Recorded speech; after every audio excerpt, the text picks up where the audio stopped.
Swallow it, Granny. It's stuck in your craw long enough. Well, don't worry about me. I gobbled it up long ago. It's your father who seems to have difficulty swallowing these days. I'm not sure if you've seen the trailer yet, but there's this one line that instantly stood out to me. If Mama were alive, what would she do? And the answer? She'd insult everyone cuttingly. Honestly, it's the perfect Downton Abbey moment. Sharp, witty, and dripping with personality. That line is actually the last thing we hear in the Downton Abbey The Grand Finale trailer. But there are a few other moments worth mentioning, like the world is changing. And I think we can all agree that's basically been the underlying theme of almost every season. It's been the backdrop for the Crawleys' lives from the very start. The trailer also seems to show Mary and Edith finally at peace with each other. If you'd asked me years ago whether we'd ever get to that point, I probably would have laughed, but here we are. That's real growth. It's actually kind of beautiful because their relationship has been one of the show's most tense and complex dynamics, so seeing them genuinely on good terms feels like a fitting evolution for their characters. And while we're talking about the trailer, I have to admit something. It didn't bring back the original Downton Abbey theme music. That theme is iconic. It's been my wake-up ringtone for years, and I have zero intention of changing it. Still, the trailer has been doing just fine without it. It was released only 6 hours ago and has already racked up nearly 500,000 views. Clearly, people are ready for this final chapter. I adore everything about this franchise. The actors, the costumes, the gorgeous cinematography, and especially the writing. Mary, as always, is the trailblazer. Now she's getting divorced and stirring up scandal, all while looking like she just stepped off the cover of Vogue. Edith, on the other hand, has stepped into her own with such grace, radiant, confident, and entirely in her element. Mrs. Patmore and Daisy are still the mother-daughter duo we can't help but love, and Cora and Robert continue to be the steady foundation that holds everything together. Honestly, I could talk about them all day. The trailer gives us a clearer picture of what's coming in the grand finale. It's set for release in September, and while there's an undeniable sense of finality in the air, there's also still room for one last scandal. After the success of the first two movies, 2019's Downton Abbey and 2022's A New Era, this is the last hurrah, and most of the original cast is back. Michelle Dockery, Hugh Bonneville, Jim Carter, Joanne Froggatt, Phyllis Logan, and plenty more. One of the biggest reveals in the trailer is that Mary is now officially divorced from Henry Talbot. We'd already noticed Henry's absence in A New Era, but now it's confirmed he's out of the picture for good. That's no small thing because the story is set in 1930, when divorce was still rare and socially frowned upon, especially in England's upper classes. Mary's new status could jeopardize her position as head of Downton and make her the subject of whispers and judgment. This sets the stage for what will likely be one of the film's central conflicts. There's also the return of Cora's brother Harold, played by Paul Giamatti. From the little we see, he's not bringing good news, which might add another layer of tension to the family drama. Robert looks like he's dealing with some internal struggles too, and while Mary's story is front and center, there's still plenty going on with the rest of the household.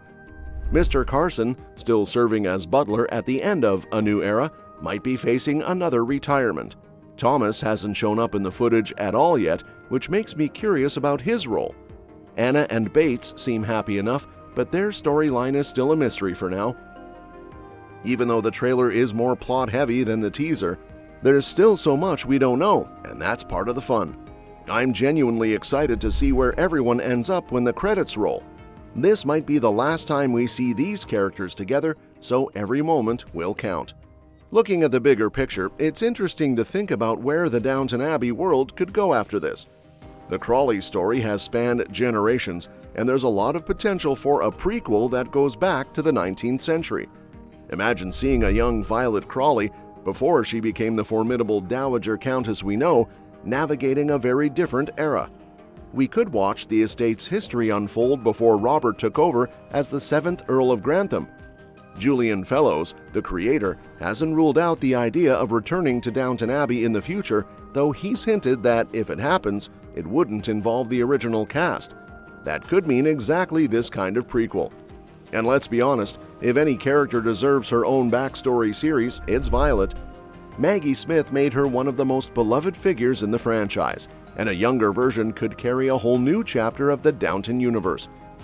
The biggest challenge would be finding someone to play that younger Violet. Maggie Smith's performance is so iconic that comparisons would be inevitable. Still, it could work if done right. Whether or not it happens might even depend on how the grand finale wraps things up. As for Mary's divorce, I'll admit it's bittersweet. I never quite loved her pairing with Henry the way I did with Matthew, but their relationship did give her some stability after years of heartache. It's a shame it didn't work out, and part of me wishes they'd cast someone who could commit to the films from the start. Matthew Goode's availability has been an issue for a while, and you can only write around that for so long. In a way, it makes sense to end it here rather than keep trying to explain his absence. That said, the separation does undercut the romance we saw develop in Season 6, especially given how firmly Mary once said she'd never get divorced.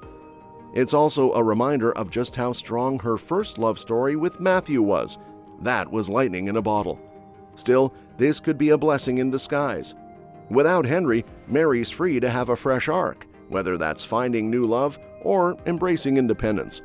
Honestly, she's always had the makings of the next Dowager Countess, so maybe this is her destiny. If you ask me, though, it should have been Charles Blake all along. Their chemistry was off the charts, and unlike Lord Gillingham, he could match Mary's wit and cunning. They had this spark that was both playful and intellectual, which is exactly what she thrives on. But I guess that ship sailed when they decided to just be friends. Whatever happens, Mary's a survivor. She's been through scandal, heartbreak, and loss, and every time she's come out stronger. I have no doubt she'll handle this latest chapter with the same determination. And who knows, maybe we'll get that World War II era limited series revival in a decade, and she'll be right there at the center of it, still commanding attention, still running Downton, and still delivering those razor-sharp one-liners. Until then, the grand finale promises to give us one last ride with these characters we've grown to love. It's a goodbye, sure, but it's also a celebration of everything Downton Abbey has been. A blend of elegance, drama, humor, and heart that's hard to match. Even though I'll miss it dearly, I'm ready to see how this story ends. And that's that for today's video. Thank you so much for watching, and we will see you in the next one. Your suggestions for future videos are always welcome in the comments section down below. So, let me know what you'd like to see next. Don't forget to like, share, and subscribe to stay in the loop, especially if you want more updates on what's next in Downton Abbey franchise after this movie. Plus, I'd love to hear your thoughts on today's topic, so drop a comment down below and let's discuss. Now, go ahead and hit that subscribe button